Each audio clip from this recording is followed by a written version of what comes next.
Buenas noches, doctores. Damos inicio, le doy bienvenida a la 14ª sesión formal del día de hoy en Derecho Constitucional y Derechos Humanos. Doctor Sergio, una vez más, bienvenido. Le doy el pase. Adelante, por favor. Podemos Muchis- iniciar la sesión.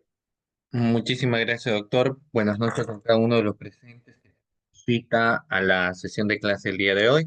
Un gusto poder saludarlos a cada uno de ustedes. Bienvenidos una vez más a esta sesión de clase el día de hoy, donde vamos a abordar temas constitucionales que de una u otra manera devierten un análisis bastante importante, ¿no? Sobre todo cuando se habla actualmente del nuevo proceso constitucional que tiene en sí una finalidad bastante interesante, sobre todo en los cimientos importantes de lo que se entiende por los panoramas de lo que vienen a ser los aspectos del desarrollo, por ejemplo, constitucional. Entonces, vamos a abordar juntamente con ustedes algunas nociones interesantes de lo que finalmente viene a ser los aspectos del derecho constitucional, ¿no? Como esto tiene una relevancia bastante interesante en nuestro aspecto que estamos señalando y cómo finalmente nos permiten a nosotros establecer algunas cuestiones interesantes, sobre todo relacionadas a los tópicos de cómo es que podríamos evidenciar cuestiones importantes, por ejemplo, de lo que viene a ser un precedente, ¿no? En ese sentido, pues vamos a abordar algunos derechos fundamentales y dentro de esos derechos fundamentales estableceremos algunas cuestiones relacionadas a lo que vienen a ser, por ejemplo, los precedentes vinculantes, ¿no? Entonces, lógicamente, vamos a empezar señalando algunas cuestiones de derechos fundamentales que rigen nuestro marco constitucional. Nuestro marco constitucional deviene en existencia, lógicamente, de derechos fundamentales en las cuales va a establecer algunas nociones fundamentales respecto a lo que viene a ser, por ejemplo, nuestra constitución política. Y dentro de esos aspectos, por supuesto que sí, cuando se empieza hablando básicamente de la temática, por ejemplo, de lo que son los precedentes vinculantes, nos va a dar una serie de nociones que debemos tener en cuenta, ¿ya? A continuación, yo les estoy proyectando las PPTs iniciales sobre lo que vienen a ser los precedentes vinculantes y luego abordaremos algunas cuestiones más, ¿ya? Bueno, a ver, vamos a ver acá un momento. Entonces, ¿qué es un precedente vinculante? Estableceríamos como un concepto inicial. Vamos a establecer en ese sentido que existe una comparación sobre lo que viene a ser naturalmente un precedente, ¿no? Y sobre todo de esa naturaleza de vinculación que establece, lógicamente, doctores, la creación de un marco, de un precedente dentro del contexto del proceso. Muy bien.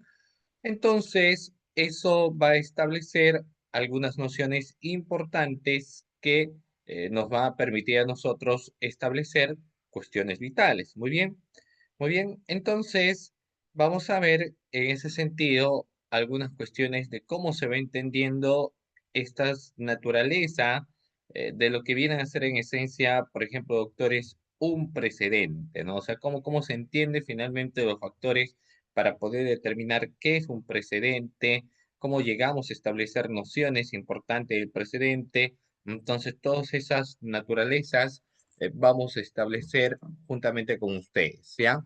Bueno, establecer qué es un precedente nos va a permitir establecer algunas nociones interesantes también, que vamos a partir canalizándolo con cada uno de ustedes, no solamente para que lo tengan en cuenta, sino también para que podamos establecer algunas nociones importantes, ¿ya? Muy bien. De hecho, el marco del proceso constitucional establece la esencia de lo que es un precedente a nivel, por ejemplo, de los criterios de interpretación normativa. Existen a nivel social una serie de conflictos y estos conflictos deben tener una solución, ¿no? Se establece ahí la solución a las controversias, ¿no? A los problemas y cimientos problemáticos que debe existir. Entonces, el antecedente del precedente vinculante es, por ejemplo, la jurisprudencia, cuyo sentido antiguo del término es el equivalente de ciencia del derecho. En Roma, por ejemplo, los jurisconsultos eran llamados jurisprudentes, ¿no? Eso, bueno, en el caso de Roma, ya así los llamamos, jurisprudentes. Eh, eh, Mientras que en el sentido técnico moderno, a la jurisprudencia debe entendérsele como el derecho objetivo, ¿no? Que se desprende de los fallos pronunciados por los tribunales, cuando, por ejemplo, existe una serie de conflictos o litis bastante similares, entonces, lógicamente, se emite a través de lo que viene a ser un marco jurisprudencial. ¿No? La jurisprudencia determinan que a conflictos similares o parecidos debería existir una forma también parecida de resolver precisamente estas controversias, de resolver estos conflictos. Entonces, por ende, lo que van teniendo, por ejemplo, es ahí es el marco ya de los pronunciamientos de los tribunales a través de lo que son marcadas márgenes jurisprudenciales, ¿no? Muy bien. La confrontación de las reglas jurídicas con los casos concretos también determinan que los tribunales, mediante la interpretación, precisan el sentido de una ley, buscando, por ejemplo, una armonía lógica. Del mismo modo, se procede cuando, existiendo casos en que ni la ley ni la costumbre solucionan, se recurre, por ejemplo, a lo que van a venir a ser principios generales del derecho, ¿no? Entonces, por ejemplo, el debido proceso, la presunción de inocencia. Cuando existe entonces algún tipo de conflicto, uno recurre en esos sentidos a principios generales, ¿no? Precisamente con el objetivo de resolver, pues, alguna controversia que se había dado. Entonces, cuando existen este tipo de conflictos de forma genérica, entonces los tribunales, mediante la jurisprudencia, van aportando la elaboración del derecho, que es lógicamente para poder resolver determinados hechos de una forma parecida. Entonces, para poder resolverlo, obviamente recurren a lo que vienen a ser, como establecemos aquí, los precedentes vinculantes, ¿no? Es importante también mencionar la importancia asignada a la jurisprudencia como fuente del derecho en el sistema, por ejemplo, angloamericano, ¿no? Como en el caso del common law, en el cual la sentencia emitida por las Cortes Superiores constituye pues un precedente que para casos futuros obliga al mismo tribunal y a tribunales, por ejemplo, inferiores, juzgue Madelao, el derecho inglés es en esencia un derecho judicial donde el juez no se le considera intérprete de la ley, sino quien declara la costumbre. Entonces, quien declara la costumbre sí viene a ser, en este caso, el intérprete del marco legislativo, ¿ya? Eh, en el caso del common law, lógicamente se basaban en un criterio uniforme y colegiado, lo que genera pues una unidad cultural cuyo efecto inmediato es reducir los diferentes criterios jurídicos que podrían existir. Y en este sistema, una de las principales fuentes es la jurisprudencia, ¿no? En el que la autoridad deriva a la regla de la observación del precedente judicial, el mismo que solo puede operar previa publicidad a través de los Law Reports. Entonces, solamente a través de lo que son los Law Reports se puede, pues, tener un marco, digamos, de publicidad, ¿no? En esos casos en concreto, ¿ya? ¿Cómo sería un poco la figura del presidente vinculante en el caso peruano, del presidente vinculante en el Perú? Encontramos pues en el desarrollo del derecho procesal constitucional, obviamente, derecho procesal constitucional, ok, pero ¿qué pasó, no, en este derecho procesal constitucional? Las regulaciones en nuestra legislación que contemplan de alguna manera la importancia pues de lo que es la existencia en sí de la jurisprudencia en nuestro medio, ¿no? El marco jurisprudencial para resolver una serie de controversias. Entonces, el artículo 9, por ejemplo, de la ley 23.506 de amparo y habeas corpus, que decía que las resoluciones judiciales emitidas en los procesos de amparo y habeas corpus constituían jurisprudencia obligatoria cuando de ellos pudiesen desprenderse el principio de alcance general. ¿Ok? Sin embargo, los jueces pueden apartar de la aplicación de la misma, fundamentando lógicamente las razones de hecho y de derecho. Por eso es que cuando por más que en el marco de lo que establece, por ejemplo, ya a través de la esencia de una jurisprudencia, está para muchos es de obligatorio cumplimiento, pero nosotros sabemos que con una especial motivación pueden apartarse, ¿no? La especial motivación obviamente tiene que ser razonable, tiene que ser fundada, tiene que haber un motivo a través de la cual, si sea posible, apartarnos de lo que el marco jurisprudencial, por ejemplo, establece. En ese sentido, no es que sencillamente nos vamos a apartar porque queramos, sino que si nos vamos a apartar es porque finalmente tiene que existir una fundamentación adecuada, ¿no? Entonces los jueces tienen que realizar esa interpretación del marco normativo. No es que ellos se van a apartar por el simple hecho de querer apartarse, sino que lógicamente el apartarse de las mismas genera una especial motivación. En ese sentido, por ejemplo, el Tribunal Constitucional establecía algunos factores para entender también las tipologías relacionadas, por ejemplo, a lo que vienen a ser, pues, doctores, los aspectos relacionados a las adecuadas motivaciones. El Tribunal Constitucional empezaba señalando, por ejemplo, la existencia de falta de motivación, ¿no? Entonces, un primer problema que se evidenciaba era la falta de motivación, punto número uno. Punto número dos, aquellas motivaciones, digamos, que no tenían algún relieve, ¿no? O sea, motivaciones insuficientes, falta de motivación o los típicos casos de motivaciones aparentes. Cuando alguien está presente ante una motivación aparente, las motivaciones aparentes suelen estar relacionadas, por ejemplo, con la voluminosidad de lo que viene a ser un escrito.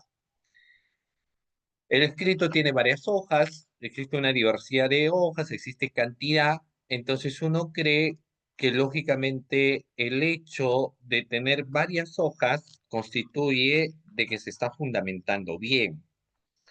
Y ahí claramente encontramos pues un error, porque lógicamente cantidad no es sinónimo, y ustedes lo entenderán, de calidad, ¿verdad? O sea, no es porque de una u otra manera yo tenga una resolución o tenga un dictamen o tenga lo que fuese y es voluminoso, entonces voy a creer erróneamente de que se está motivando, por ejemplo, ¿no? O sea, por eso yo le decía, cantidad no es necesariamente sinónimo de calidad. Puede ser que yo tenga varias hojas en un escrito, ¿no? Voluminosas las mismas, pero tal vez en el fondo no me dicen absolutamente nada y terminan siendo intrascendentes. Entonces se darán cuenta que el hecho de que yo tenga voluminosidad de documentos no significa necesariamente que estoy realizando una adecuada motivación, por ejemplo, ¿no? Las motivaciones tienen, en ese sentido, otros parámetros más que de una u otra manera se debe decir, ¿ya? Muy bien. Pero volvamos acá un poco a ese aspecto de lo que viene a ser entonces la vinculación. Se establece que los jueces se pueden apartar de lo que se señala a través de un marco jurisprudencial, pero solo sí a través, por ejemplo, doctores, de una adecuada motivación, una adecuada fundamentación. No se motiva adecuadamente, no se fundamenta adecuadamente, entonces no se puede apartar de la decisión de lo que establece, por ejemplo, el marco jurisprudencial, ¿no? Esa es una regla bastante interesante que debemos tener en cuenta. Otros aspectos más. El presente constitucional vinculante quizás sea pues uno de los temas en los últimos tiempos que mayor atención viene adquiriendo en el derecho procesal constitucional debido al rol que viene cumpliendo los tribunales constitucionales en Latinoamérica, sobre todo por ser estos los supremos intérpretes de la Constitución, más aún por las resoluciones que emiten y adquieren muchas de estas resoluciones como he establecido la fuerza o característica vinculante. A pesar que también les he comentado que a pesar que exista esa fuerza vinculante, lógicamente con una especial fundamentación, una especial motivación, los jueces se pueden apartar de lo que señala el precedente vinculante, ¿ya? No es pues ninguna novedad ver la cantidad, por ejemplo, de publicaciones de autores que sintetizan y comentan aquellas resoluciones de los tribunales constitucionales y en los diversos campos o áreas del derecho por la trascendencia que tienen cada una de ellas y porque tienen un impacto directo en el sistema jurídico, sobre todo en varios de los países latinoamericanos, ¿no? Entonces, lógicamente, por eso hay que evidenciar algunas cuestiones respecto a quienes, sobre todo, se están conectando recién. Estamos hablando de lo que es un precedente vinculante. El precedente vinculante, doctores, tiene antecedentes. Vamos a ver, ¿no? Los orígenes del precedente vinculante lo encontramos, por ejemplo, en la tradición anglosajona a través del famoso common law. El mismo que les otorga a los jueces la potestad de resolver sobre un caso concreto y un conflicto normativo entre la Constitución y la ley. Muchas veces encontramos conflictos de normas. Una cosa dice la norma y otra cosa dice el marco constitucional o la constitución política.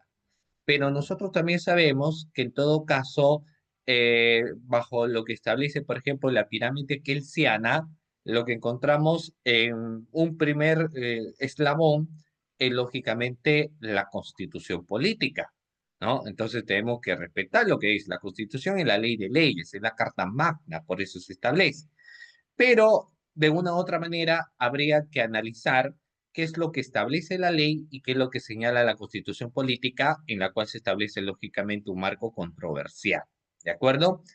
Entonces, debiendo prevalecer el primero, aclarando que de esta manera la inconstitucional de la norma legal, ¿no? Entonces dice, bueno, esta es la norma, pero como lo que vamos a guiarnos es por lo que finalmente señala el aspecto del marco del Tribunal Constitucional, entonces vamos a dejar de lado la norma legal. ¿Ok? Si bien la decisión del juez en este modelo jurídico tiene efecto interpartes, sin embargo, cuando establece una regla para que lo resuelto se aplique en un caso igual o similar, el juez le está otorgando una resolución carácter vinculante, constituyendo de esta manera una fuente de derecho. O sea, cuando existe una controversia entre lo que establece el marco de la constitución política y una norma, lo resuelven, entonces esto tiene una característica de ser vinculante, ¿no? Hoy en día, sobre todo los países latinoamericanos, tienen una fuerte rengambre de lo que viene a ser, doctores, el civil law, y han incorporado prácticas y elementos del common law sobre los referidos a los denominados, por ejemplo, precedentes vinculantes. O sea, claro, sí, por supuesto que sí, a aquello que se refiere o hace mención como los precedentes vinculantes. ¿Ok? Bueno, vamos a ver acá, por ejemplo, algunas cuestiones para ir definiendo qué es un precedente vinculante. El precedente constitucional, ya, el precedente constitucional vinculante es un tipo de resolución, ¿ok? Por eso es que yo he empezado a preguntarles, sobre todo a quienes se están conectando, un poco para conversar sobre este punto, ¿no? Que tiene bastante interés de una u otra manera, y es definir qué es un precedente vinculante. Entonces, los traslado a ustedes en todo caso como interrogatorio. Hemos estado hablando, es cierto, algunas cuestiones interesantes respecto a ello, pero sigamos sobre la definición que en todo caso significa un precedente vinculante. Ustedes tienen el chat en todo caso para poder señalar, para poder mencionar qué se entiende sobre un precedente vinculante. ¿Qué es un precedente vinculante? A ver, ahí les doy unos minutos ya para que ustedes en el chat me señalen respecto a lo que conozcan, qué entienden por un precedente vinculante. A ver, ¿qué es un precedente vinculante?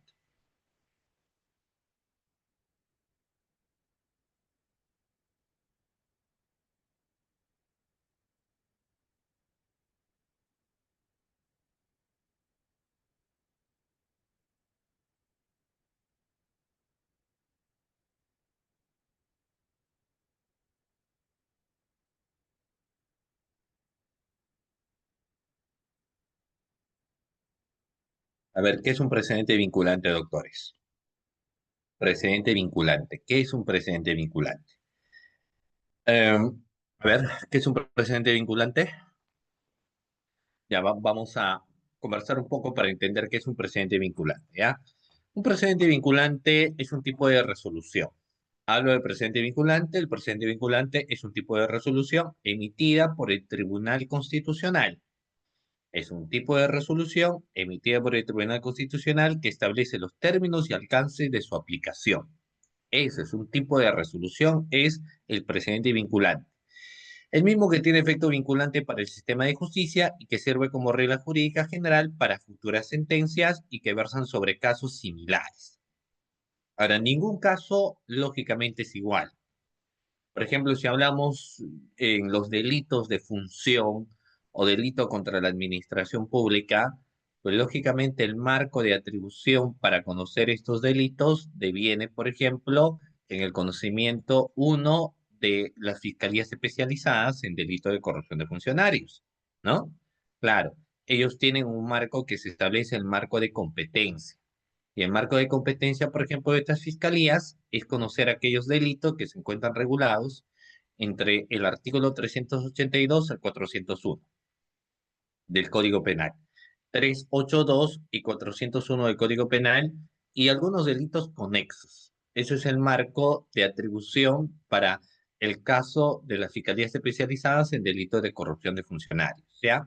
Y el juez que resuelve estas controversias, lógicamente, es un juez también con la misma especialización, es decir, un juez especializado en delitos de corrupción de funcionarios, quienes emitirán la sentencia correspondiente. Entonces, si bien es cierto, pueden haber casos de procesos, por ejemplo, de contratación, proceso de licitación para adquirir bienes, obras, servicios, concesiones o cualquier operación a cargo del Estado, por más que se trata de estos procesos de licitación, procesos de contratación, en suma, nunca van a ser iguales.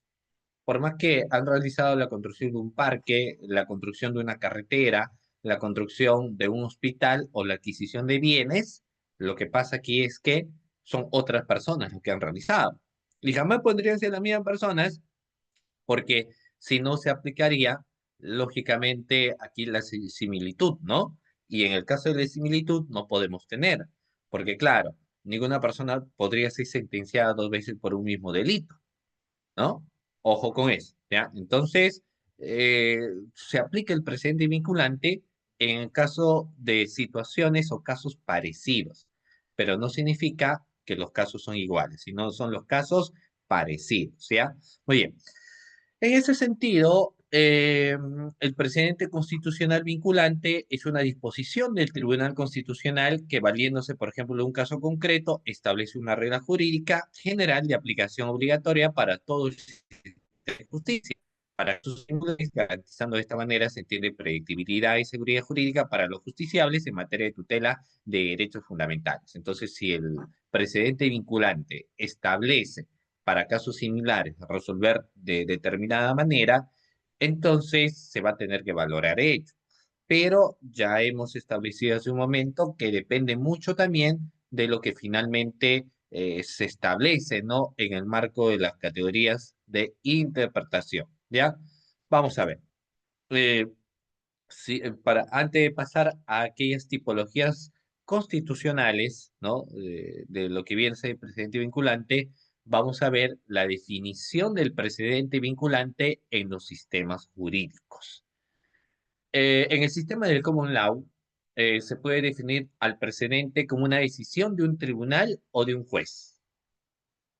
Ese es el precedente. Decisión de un tribunal o un juez tomada después de un razonamiento sobre una cuestión de derechos planteada en un caso y necesaria para el establecimiento del mismo, es una autoridad o precedente obligatorio para el mismo tribunal y para otros de igual o inferior rango, por ejemplo. ¿Ya? En cuanto al derecho constitucional, el precedente es visto desde el derecho objetivo en un caso concreto, se hace referencia a una regla jurídica, es decir, a una norma que vía interpretación o integración del otorgamiento dispositivo crea el juez para el caso planteado y puede servir para resolver un caso futuro análogo correspondiendo a dicha función a los órganos jurisdiccionales. Ahora, vamos a ver acá algunas cuestiones interesantes. Miren, vamos a ver qué es lo que tenemos acá. Condiciones y uso del precedente en el Perú. En el caso peruano, el Tribunal Constitucional cumple pues dos funciones. ¿Cuáles son las dos funciones que cumple el Tribunal Constitucional? Lo vamos a ver, doctores, a continuación. Ya vamos a ver a continuación. Mire, vamos a ver acá. ¿Qué encontramos? Ya, vayamos por partes. Fíjense ustedes que en ese caso en concreto, como decíamos, eh, aquí, en el Perú, el Tribunal Constitucional cumple dos funciones. Una primera función que está relacionada, doctores, a resolver los conflictos, resolver las controversias que se puedan dar. ¿Ya? Ese es uno. Ahí tenemos, lógicamente, como les decía, ¿no? Entonces, se tiene el aporte del Tribunal Constitucional precisamente para resolver conflictos, para resolver controversias. Es decir, en determinados casos concretos, ingresa el Tribunal Constitucional precisamente para lo que viene a ser la resolución de controversias, para lo que viene a ser, doctores, en este caso, la resolución de conflictos. Entonces ahí tenemos, lógicamente, doctores, lo que establece el Tribunal Constitucional en esos casos en concreto, ¿ya? Bueno, pero sigamos aquí, analizando otros contextos de igual importancia o trascendencia. Ok, bueno, ¿qué más se puede advertir? También vamos a ver que otra de las finalidades que se tiene entre sus funciones es establecer a través de su jurisprudencia la política eh, jurisdiccional para la aplicación del derecho por parte de los jueces, del Poder Judicial y del propio Tribunal Constitucional, sobre todo en el caso de situaciones, digamos, futuras, ¿no? Sí, por eso no saben. En el caso de lo que van a venir a ser, lógicamente, doctores, situaciones futuras, ¿ok? Bueno, por lo menos de esa manera se va planteando lo que yo les hago mención, ¿no? Muy bien, vamos a ver. Entonces, vamos a ver acá también lo que se encuentra regulado, por ejemplo, en el artículo 7, el título preliminar del Código Procesal Constitucional.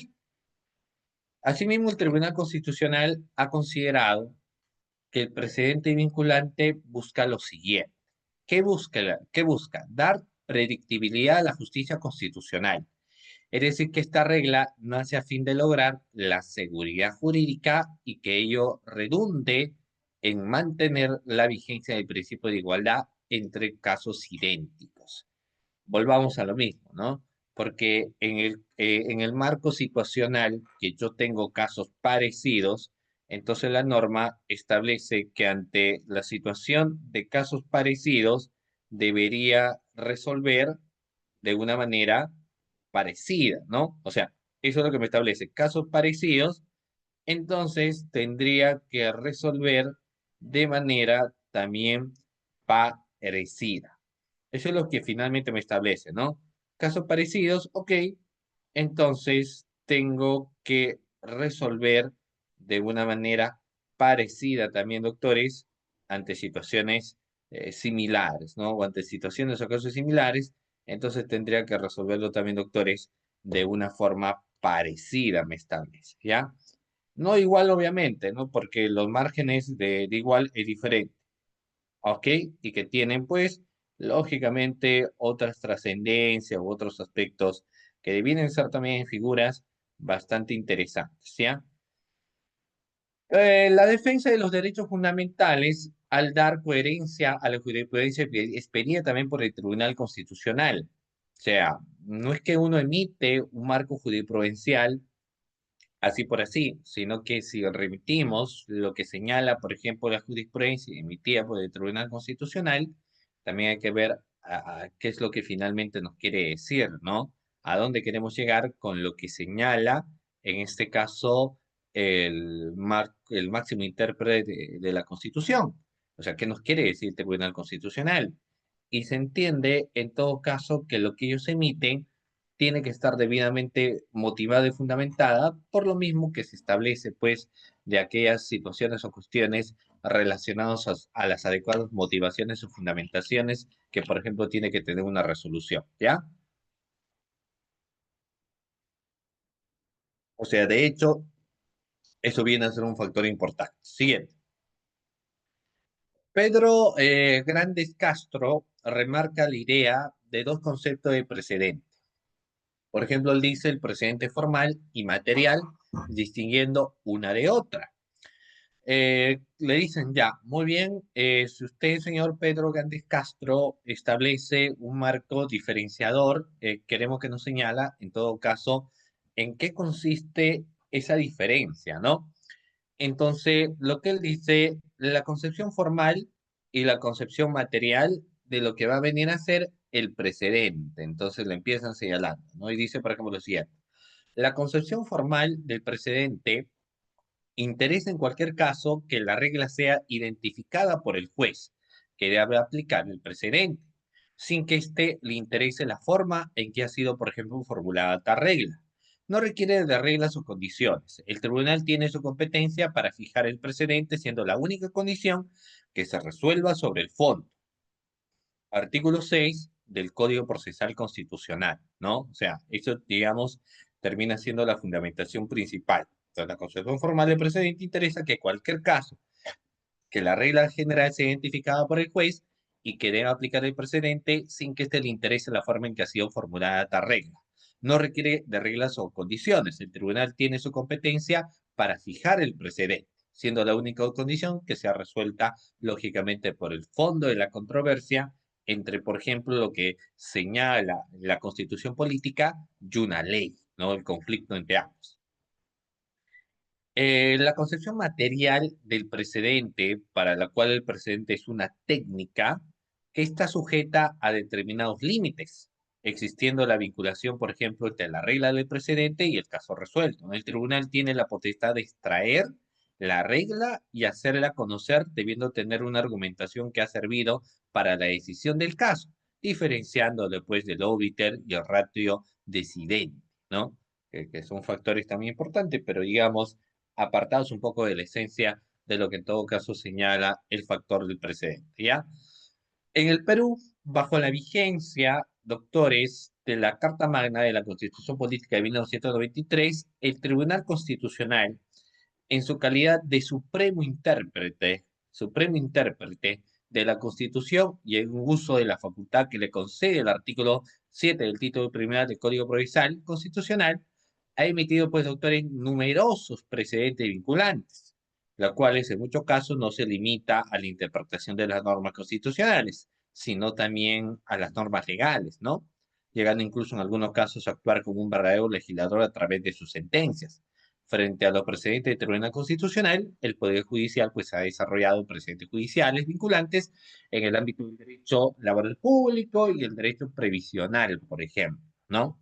Para resolver, lógicamente, las diferentes controversias que en todo caso en ese sentido se pueden encontrar, ¿ya?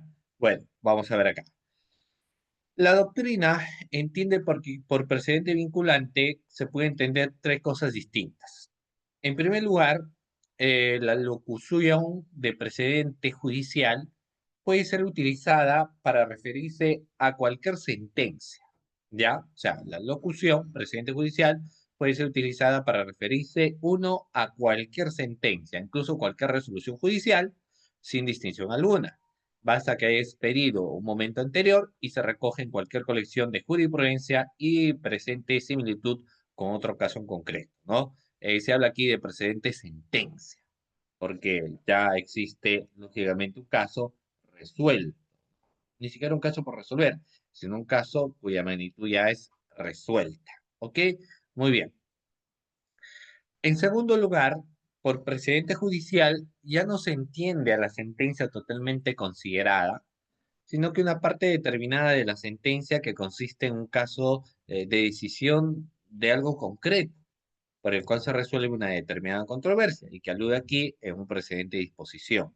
El otro era precedente sentencia y hay una resolución de una controversia, de un conflicto, En cambio, acá estamos en el precedente de decisión, en la cual lógicamente consiste en la resolución en que está o que se encuentra en pleno procedimiento, ¿no? En tercer lugar, la expresión precedente judicial puede ser utilizada para referirse a una parte de la resolución judicial que suele llamarse ratio decidenti, la cual establece una norma aplicable al caso concreto que presente una profunda similitud con un caso que se pretende resolver, y se habla aquí de precedente ratio decidenti, así se llama, ¿ya?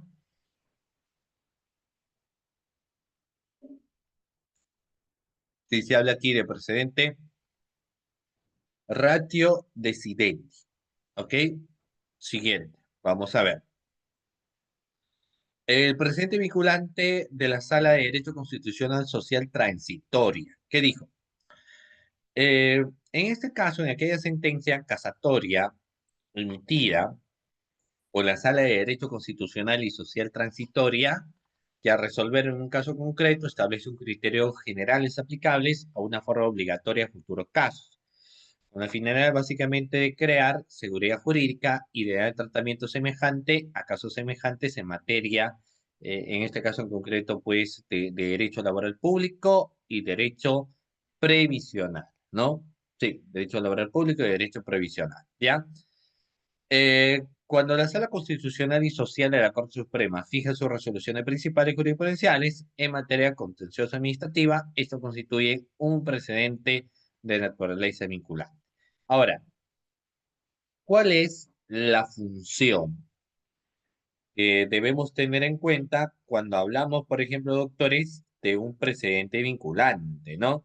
Porque claro, podemos hablar de un precedente vinculante, pero hay que hablar, doctores, cuál viene a ser en este caso su función.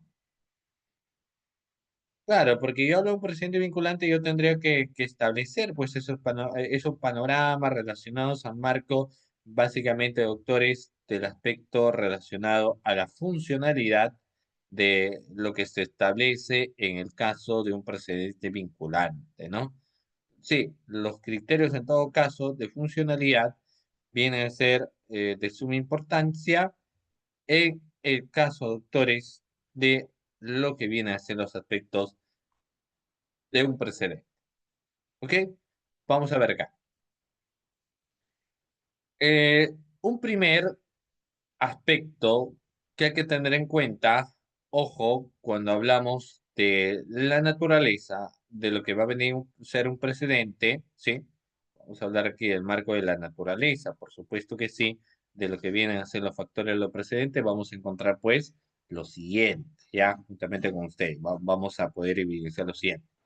Fijar criterios para la correcta aplicación e interpretación de las normas legales de cualquier tipo, facilitando así la predictibilidad de los fallos, por ejemplo, doctores judiciales, ¿ya? De los fallos judiciales, ¿ok? Que como les digo, pues también es un factor importante que debemos tener en cuenta también. Siguiente. Existe una gran diferencia entre lo que viene a ser, por ejemplo, doctores, un precedente vinculante, y eso es lo que estamos hablando, y un precedente judicial, ¿no? O sea, encontramos ahí marcada diferencia. ¿Por qué? Vamos a ver cómo se diferencia, de qué forma advertimos la diferencia entre un precedente judicial y un precedente constitucional. Es conocido que el precedente judicial en el sistema del common law se ha desarrollado como precedente vinculante en sentido vertical, es decir, aplicable desde la Corte Suprema para el caso norteamericano hacia las cortes y sus juzgados inferiores, ¿ya? Mientras que todo el sistema judicial, o sea, el efecto vinculante, se establece aquí básicamente respecto a los jueces. Cualquiera que invoque un precedente para que se logre sus efectos deberá acudir ante el juez, quien deberá aplicarlo, dependiendo pues también de cada caso en concreto, o de cada caso en concreto. El presidente constitucional en nuestro sistema tiene pues efectos más generales. La norma como la forma como se ha concedido, la tradición de los tribunales constitucionales y el sistema de derecho continental ha establecido desde muy temprano el efecto sobre los poderes públicos de las sentencias, por ejemplo, que se han tenido.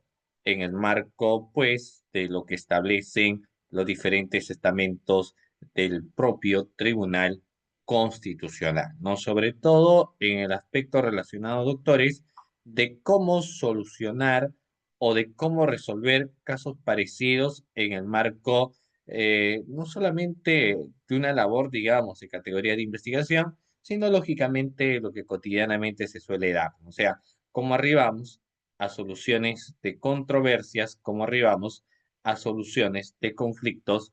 En esos casos en concretos termina siendo, pues, sin lugar a dudas, un factor bastante importante que hay que tener en cuenta de todas maneras, ¿no? Sobre todo para entender cómo se llega, como les decía, al marco de solución de aquellos conflictos o controversias que se suele dar, ¿ya? Pero hay un poco más que hay que tener que señalar aquí, para que luego hablemos tal vez de unas categorías o criterios de algunas garantías constitucionales. Eh, Acá tenemos, por ejemplo, algunas tipologías que yo les decía sobre lo que son los precedentes constitucionales vinculantes, ¿no? El aspecto tipológico. Respecto a la tipología del precedente vinculante, vale mencionar que no solo el Tribunal Constitucional emite precedentes vinculantes, ¿ya? Y acá vamos a hablar obviamente de algunas cuestiones que en su momento se han dado, ¿no? Muchos creen que la Corte Suprema, que en este caso el Tribunal Constitucional, que es el máximo intérprete de la Constitución, es la única que se va a encargar de resolver, por ejemplo, determinadas controversias, de determinadas litis, de determinados problemas. Entonces dice, mira, el único que va a resolver estas situaciones controversiales, estos problemas, estos litis que suele haber, será en este caso el Tribunal Constitucional. Y uno cree erróneamente que solamente el Tribunal Constitucional emite lo que viene a ser un precedente vinculante. Y sabemos que esto no es así, ¿no? No solamente lo hace el Tribunal Constitucional, sino que quien se encarga también de la emisión, por ejemplo, de una sentencia plenaria, ¿no? De características vinculantes es el Poder Judicial. Y el Poder Judicial a través de la Corte Suprema de Justicia, la misma que denominan precedentes judiciales vinculantes. ¿Correcto? En el primer caso, en rigor, estaríamos hablando de un precedente vinculante constitucional, en el caso de la emisión de lo que viene a ser el Tribunal Constitucional, y en el segundo caso de un precedente judicial vinculado en materia constitucional. Desde luego, el primero de ellos tiene mayor jerarquía, lógicamente frente al segundo, porque desde luego que sí, una cosa es el pronunciamiento que ya va estableciendo el Tribunal Constitucional y otra cosa muy diferente, lo que en todo caso va emitiendo o señalando lo que es la Corte Suprema de Justicia. Pero esta naturaleza de los precedentes vinculantes, que como lo hemos señalado anteriormente, no son otra cosa que resoluciones. Un precedente vinculante es una resolución que puede ser emitida, en este caso por el juzgado, ¿no? O por la misma Corte Suprema. La Corte Suprema emite el precedente vinculante, pero también el precedente vinculante lo puede emitir en el Tribunal Constitucional. Y obviamente lo que emite el Tribunal Constitucional tendrá un mayor rango de valoración a lo que lo emite, por ejemplo, en este caso, la Corte Suprema, ¿no? La Corte Suprema, ¿no? Porque por el otro lado, aquí tienes al Tribunal Constitucional, el máximo intérprete de la Constitución, el Tribunal Constitucional. Pero veamos aquí, pues, algunas otras cuestiones más. Eh, si existen casos similares, podemos emitir, pero también en el caso de existencia de ciertas controversias. No sé si ustedes se recuerdan la sentencia plenaria, hablando un poco del fuero penal, la sentencia plenaria relacionado a los temas de las medidas de coerción frente a un derecho fundamental reconocido en la Constitución Política, artículo 2, que viene a ser el derecho a la libertad. ¿Se recuerdan? ¿Ok? Claro. Uno es el derecho fundamental al libre tránsito, a la libertad, el derecho de poder desplazarnos por los lugares que nosotros consideramos necesarios, eso es un derecho importante, y otro que va, digamos, a la par, es lo que finalmente también tiene reconocimiento constitucional, como vienen a ser las medidas de coerción. Entonces ahí encontramos una primera discusión en un bagaje de interpretación de lo que señala la Constitución política y de lo que la misma Constitución política establece. Si ustedes recuerdan, y aquí vamos un poco a ver, a retroceder, que la Constitución política empieza hablando de los derechos fundamentales, ¿correcto? Entonces, recorreremos un poco, juntamente con ustedes, qué derechos fundamentales una persona posee o por qué finalmente nosotros poseemos esos derechos fundamentales. El artículo 2 de la Constitución Política establece cuáles serán esos derechos fundamentales. Si no dice, los derechos fundamentales son atribuciones o son atributos que las sociedades y los estados democráticos del mundo reconocen a toda persona humana. Lo mismo que tiene su origen en el marco de la dignidad humana. Dicho reconocimiento está consagrado en tratados y pactos internacionales, así como las constitucionales de los estados-naciones, de tal forma que los derechos fundamentales gozan de protección jurídica, estableciendo de esta manera mecanismos procesales para su efectiva tutela. ¿Ok? El ejercicio de estos derechos recae en la persona en tanto y cuanto sujeto de derechos. Por esta razón, el Estado le corresponde dotar mecanismos y garantías procesales, así como órganos jurisdiccionales competentes para garantizar su real, pues en este caso, doctores, cumplimiento, ¿no? En el marco de lo que establece, lógicamente, lo que van a venir a hacer aquí los derechos fundamentales que goza toda persona. Ahora, hay un punto ahí, que en el caso de los derechos fundamentales que establece la Constitución política, encontramos, por ejemplo, el derecho a la libertad, doctores, el derecho al libre tránsito. El derecho a la libertad o al libre tránsito es un derecho en la cual señala que toda persona, todo individuo, todo sujeto tiene el derecho a poder desplazarse, por ejemplo, por los lugares que consideran necesarios, ¿no? O sea, vamos a partir de eso, ¿no? En ese derecho fundamental, que es el derecho al libre tránsito, nos establece que toda persona tiene derecho a poder desplazarse, a poder ir, a poder caminar por los lugares que consideran necesarios. Nadie le puede restringir, por lo menos en un primer momento, porque posee ese derecho a libre tránsito. Pero también la misma constitución política establece ciertas circunstancias en las cuales se puede restringir a una persona de ese derecho al libre tránsito. El derecho a poder desplazarse por los lugares que considera necesario, caminar por los lugares que considera necesario, entonces se le pone un stop, porque se le dice, mira, en determinadas situaciones no te vas a poder desplazar libremente. En determinados aspectos se te pone un alto a tu derecho fundamental al libre tránsito. Entonces, la pregunta que ahí cae es, ¿en qué circunstancias o situaciones puede restringirse ese derecho al libre tránsito?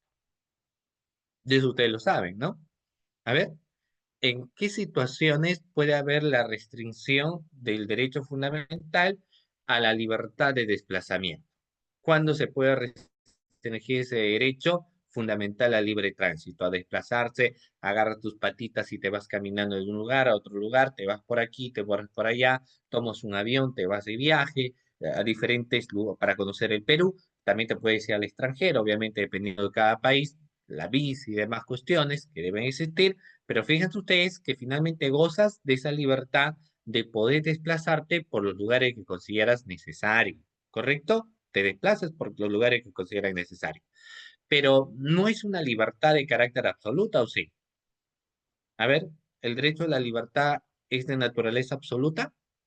¿El derecho a la libertad es de naturaleza absoluta? ¿Sí o no?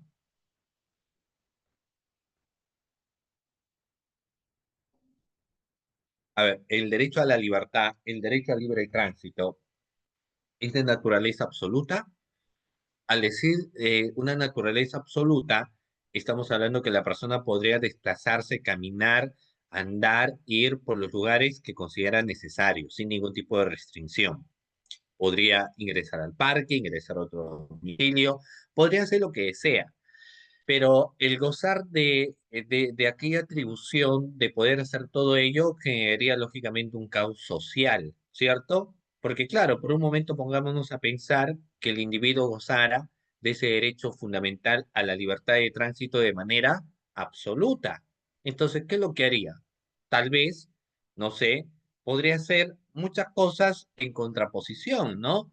Pisas el césped, lugar a lugares que son prohibidos, hacer muchas cosas, porque no es que goza de una libertad absoluta, entonces, para, y lo mismo pasa, lamentablemente sucede cuando hablamos de otro derecho fundamental, que es el derecho fundamental a la libertad de expresión. Y existe una gran diferencia entre lo que viene a ser la libertad de expresión y el libertinaje, ¿no? Porque no es igual libertad o libertinaje, ¿o sí? Si no es igual libertad y libertinaje, ¿qué diferencia podemos encontrar de una y otra? Ujú. ¿Qué diferencia encontramos entre la libertad de expresión y el libertinaje de expresión? Que como les digo, son cosas totalmente diferentes. Así, ¿Qué es la doctor. libertad? Sí, y libertinaje. Sí, la dependencia tiene sus restricciones, todo tiene, pues, la libertad tiene restricciones, ¿no? El libertinaje también, o sea, no es lo mismo. Si no Por ejemplo, sería un caos ajá, social, por ejemplo, lo que hubo hace poco, ¿no? Creo que como que quería el maremoto, ¿no? Entonces están pidiendo, por favor, defensa civil, ¿no? A la población que no camine por ahí. ¿Están restringiendo libertades? Sí, porque por una cuestión de seguridad, ¿no? Bueno, lo que entiendo. ujú, ujú. Síganos. Sí, Claro, obviamente, fíjese usted qué es lo que pasa, ¿no? O sea, si partimos de los derechos fundamentales, no reconoce la Constitución política. O sea, la Constitución política reconoce los derechos fundamentales que todo ciudadano peruano tiene. Lo que hemos estado hablando es el derecho a la libertad, libre tránsito, ¿no? Que luego puede colar en conflictos con otros derechos más. Entonces, pero también les comentaba que ese derecho que yo les hago mención no tiene una naturaleza absoluta. Yo no puedo decir viajo, no viajo. Por ejemplo, la típica situación cuando alguien está en un proceso de investigación, ¿no? Y de repente, pues, existen varios movimientos migratorios que se observen en esta persona y estamos ante una investigación bastante delicada. Casos de, por ejemplo, a nivel de investigaciones de las famosas fiscalías supraprovinciales, donde ves pues los delitos de organización criminal, por ejemplo, lavado de activo, corrupción de funcionarios. Entonces ves este tipo de investigaciones de esas naturalezas, ¿no? O sea, una investigación de una naturaleza mucho más compleja. Pero fíjense ustedes, estimados participantes, qué es lo que sucede en ese caso en concreto, ¿no? No gozas de esa libertad absoluta porque si vemos mucho movimiento migratorio, entonces la misma constitución política faculta a una institución autónoma, como el caso de la Fiscalía, a poder hacer uso de las medidas de coerción. Incluso la medida de coerción tiene dos divisiones, las famosas medidas de coerción personal y las medidas de coerción real, ¿verdad? O sea, tenemos dos medidas de coerción. Entonces, existe pues la pugna entre ambos. Y la pugna entre ambos es, si bien es cierto, tiene derechos fundamentales reconocidos en el marco constitucional, como es el derecho a la libertad, pero tiene ciertas medidas de coerción que también son de facultad y reconocimiento constitucional a ese mismo derecho fundamental a la libertad. Por eso que siempre, luego ya vamos a comentar de esto, ¿no? Pero luego hablábamos, pues, de ese mismo derecho fundamental que goza una persona, que es la libertad de expresión. Hace poco multaron a un abogado. ¿Han visto el caso de la multa del abogado litigante que hacía TikTok? ¿Han visto? ¿Han escuchado? Eh, ¿Qué es lo que puede suceder en los parámetros de la libertad de expresión? No confundir con el libertinaje de expresión. Son dos cosas totalmente distintas. Por ejemplo, el cuarto poder del Estado, que es la prensa, o cualquier persona que pueda hacer uso, por ejemplo, un aparato tecnológico para informar una noticia, para comentar algo, para transmitir información, para señalar a alguien, entonces se entiende que debe hacerlo dentro del respeto hacia las demás personas, ¿no? Entonces, por ejemplo, eh, es verdad que cada caso, doctores, es indignante, ¿no? O sea, tanto ustedes como yo, las demás personas que están en el día a día y en la práctica, ven casos muy indignantes. El día de ayer teníamos un caso de omisión a la asistencia familiar y se veía, por ejemplo, un casito donde ya el padre de familia, aportaba por concepto de alimentos. O sea, teníamos un padre responsable, no irresponsable, un padre bastante responsable, que aportaba por temas de alimentos. El padre nunca tuvo problemas de reconocer a su hijo, cumplía con él, pero la madre quería más dinero, más dinero. Entonces, más dinero hasta el 60% y demás cuestiones.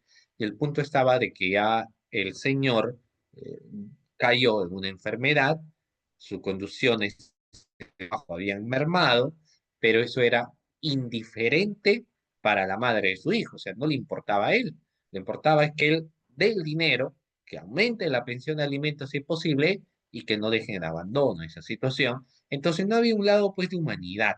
Entonces el abogado, indignado por esta situación, lanzó un calificativo, pues. Y ahí ingresa el punto, porque la indignación no nos puede llegar al punto de lanzar ciertos calificativos y mucho menos hacerlos en señal abierta. ¿Qué pasa si a alguien le dan un programa radial, un programa televisivo? Entonces dicen, muy bien, tú te vas a encargar del programa radial, tú te encargas del programa televisivo, acá están los micrófonos, hay miles de oyentes. Entonces, ¿qué va a suceder en esos casos en concreto? A ver, ¿qué va a pasar? A ver, yo les digo, ¿qué va a pasar en esos casos en concreto? ¿Qué ocurre en esos casos en concreto? A ver, ¿mm? ¿Qué sucede en esos casos en concreto? ¿Que uno tiene una gran responsabilidad o no? Por supuesto, uno tiene una gran responsabilidad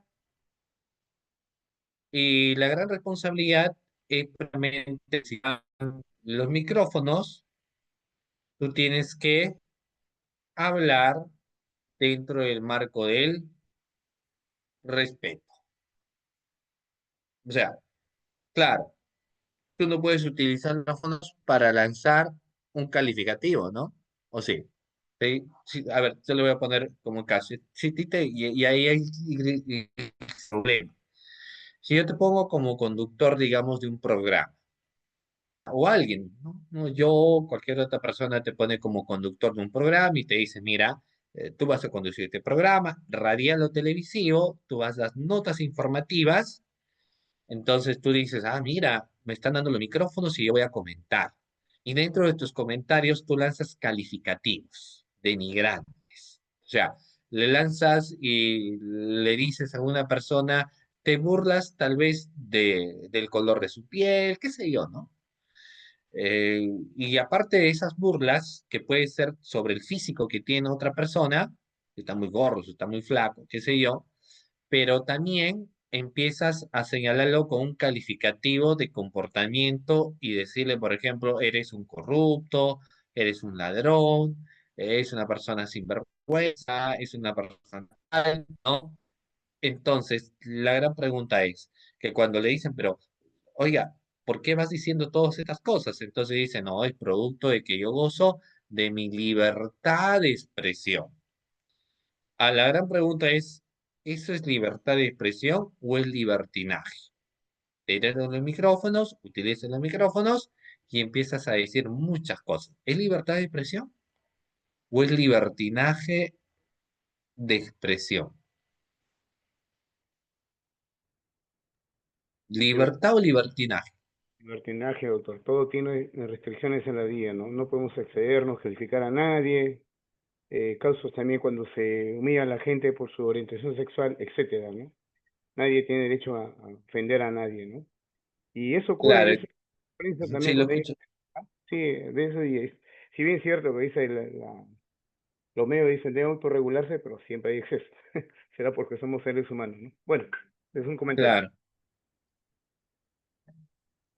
claro, ahí para empezar, digamos, podríamos tener un caso de desconocimiento de lo que el mismo artículo 2 de la Constitución Política establece. Hay muchas personas que se ponen, por ejemplo, frente a una institución pública, ¿no? O incluso frente al Poder Judicial, frente al Ministerio Público, frente a la Defensoría del Pueblo. O sea, se ponen ante una institución agarrado a la Constitución Política y empiezan a señalar, pues, improperios, calificativos, no, atentando contra la persona, sindicándolos o atribuyéndolos de algún marco de comisión delictiva, por ejemplo, y cuando la prensa los pregunta, le dicen, pero ¿qué es lo que está haciendo usted? Lo que él dice, estoy al marco de lo que establece mi constitución política, estoy ejerciendo mi derecho a la libertad de expresión, a la libertad de comunicación, ¿no? A la libertad de sentimiento y indignación popular. Entonces, lógicamente, el establecer ese parámetro es desconocer lo que estás teniendo en la mano, que es tu propia constitución política. Porque la constitución política no te habla de un libertinaje de expresión. La constitución política te habla de una libertad de expresión, te habla de derechos individuales y te habla de derechos colectivos. Entonces, cuando se hace mención, por ejemplo, de un derecho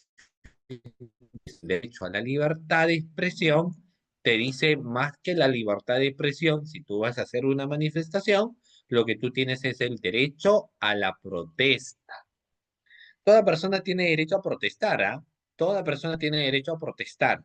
El derecho a la protesta, ¿no? No vivimos pues en una sociedad de conformidad a lo que hagan, por ejemplo, los gobernantes. Ni tampoco vivimos en una sociedad donde podemos callar y no reclamar lo que, por ejemplo, nosotros consideramos como injusto, ¿no? Entonces, todos nosotros, al momento de poder señalar algo, decir algo, mencionar algo, se entiende que tenemos que revisarlo dentro de lo que son los parámetros normales, dentro de lo que vienen a ser los parámetros que establece la ley. Tengo que expresarme, tengo que comunicarme, tengo que señalar dentro de esos parámetros. Pero si ya excedo, incluso podría estar al margen de la comisión de una posible configuración, o incluso si ya lo digo abiertamente y hago una calificación, estamos hablando en el fuero penal, por ejemplo, de lo que son los delitos contra el honor, porque el honor es un bien jurídico tutelado y reconocido por la misma constitución política. Por ejemplo, en el artículo 1 te habla de la dignidad de persona, de la dignidad del ser humano. Entonces uno no puede salir a buenas y primeras y lanzar calificativos por aquí, calificativos por allá, sindicaciones o tal cosa, porque más bien estaríamos ante la posibilidad de que estaría cometiendo los delitos contra el honor, la injuria, la difamación, por ejemplo, ¿no? Y eso está mal. Entonces, no podemos confundir eso. Ahora, tienes tu derecho a la protesta, pero no tienes derecho a, más bien, toda persona tiene derecho a la libertad de opinión y a la libertad de creencia, la libertad de credo, de creencia, y que nadie puede ser discriminado por temas políticos, por temas de religión, por temas de opinión. La forma que cada ciudadano tiene de pensar sobre, por ejemplo, un determinado partido político, pensar sobre cómo se está administrando justicia, pensar sobre el rol que están cumpliendo los efectivos policiales o los miembros del Ministerio Público, tenemos esa libertad de pensamiento. Si un total del 95% de la población está conforme con la labor que realizan los fiscales, los jueces y la policía, no significa que el 10% restante o que el 5% restante no esté de acuerdo, ¿no? O sea, porque ¿qué va a pasar con el 5% restante? ¿Qué va a pasar con el 10% restante? Que si no están de acuerdo, se tiene que respetar el desacuerdo que ellos tienen. El señalar una cosa distinta a lo que ellos piensan, entonces colinda lógicamente con lo que viene a ser la discriminación, ¿no? O sea, el no respeto a la libertad de opinión, de pensamiento y creencia que toda persona tiene, ¿de acuerdo? tiene que haber más bien ese respeto. Entonces, ¿qué relación tiene esto con el derecho a la protesta? Es que si va a haber una manifestación contra la presidenta de la República, contra el gobernador, contra el alcalde, contra los jueces, contra los fiscales, contra los efectivos policiales, contra el defensor del pueblo, contra lo que fuera, tú haces tu manifestación porque tienes ese derecho, el derecho de protesta, pero lo que no tienes el derecho es obligar a otra persona que se suma o que se sumen a tu derecho a la protesta, ¿no? Tú tienes todo el derecho de poder manifestar. Tienes todo el derecho y la libertad de opinión, de creer lo que consideras necesario, ¿cierto? Tienes todo ese derecho y nadie te lo va a negar. Pero lo que no tienes el derecho es obligar a otra persona que se suman a tu forma de pensar, que se suman a tu derecho a la protesta. Entonces, por ejemplo, ahí vemos situaciones que generan, pues, cierto conflicto, ¿no? Por ejemplo, digamos, un paro de transportistas. Un paro de transportistas. Ya, cierto sector, no todos, a menos que sea esto de naturaleza uniforme, pero ¿qué pasa si cierto sector deciden hacer paro de transporte? Ya, el sector dijo paro de transporte, pero hay otros que no están sindicalizados, hay otros que realizan transporte por su cuenta o sencillamente no han estado de acuerdo con el paro. Entonces, como no han estado de acuerdo con el paro, lo que hacen es seguir al día siguiente, donde se habría señalado pues el paro, entonces seguir con su transporte, ¿no? Siguen ellos ahí manejando el vehículo, andando con el vehículo, transportándose con el vehículo, normal, ¿ya? Lo van realizando de esta manera, ¿ok? Pero como el otro sector advierte que no han hecho caso al paro, entonces como no han hecho caso al paro, dicen, mira, acá tenemos una persona que no han hecho caso al paro, que se han creído, qué es lo que pasa con ellos, etcétera. Entonces empiezan a agarrar las piedras y lo lanzan, ¡pum! Lo lanzan al vehículo. Rompen la luna, hieren al conductor y le dicen, ya ves, porque lo que todos nosotros estamos reclamando les va a favorecer a ustedes también. Entonces, ustedes deben ser solidarios porque nosotros estamos haciendo protesta y ustedes, en vez de sumarse a a la causa que estamos pidiendo, ustedes están haciendo su trabajo como si no les importara. Entonces, por eso le hemos lanzado piedra a su carro para que sea escarmiento. Ahora, ¿qué tenemos en esta situación? Vulneración de derechos fundamentales. Tenemos razonabilidad en el sentido de que si hay una manifestación, todos hay que adherirnos a la manifestación. Tenemos una violación a la libertad de decisión, por ejemplo, ¿no? ¿Qué tendremos en ese caso en concreto? A ver, ¿tenemos algo? ¿No tenemos nada? Ujú.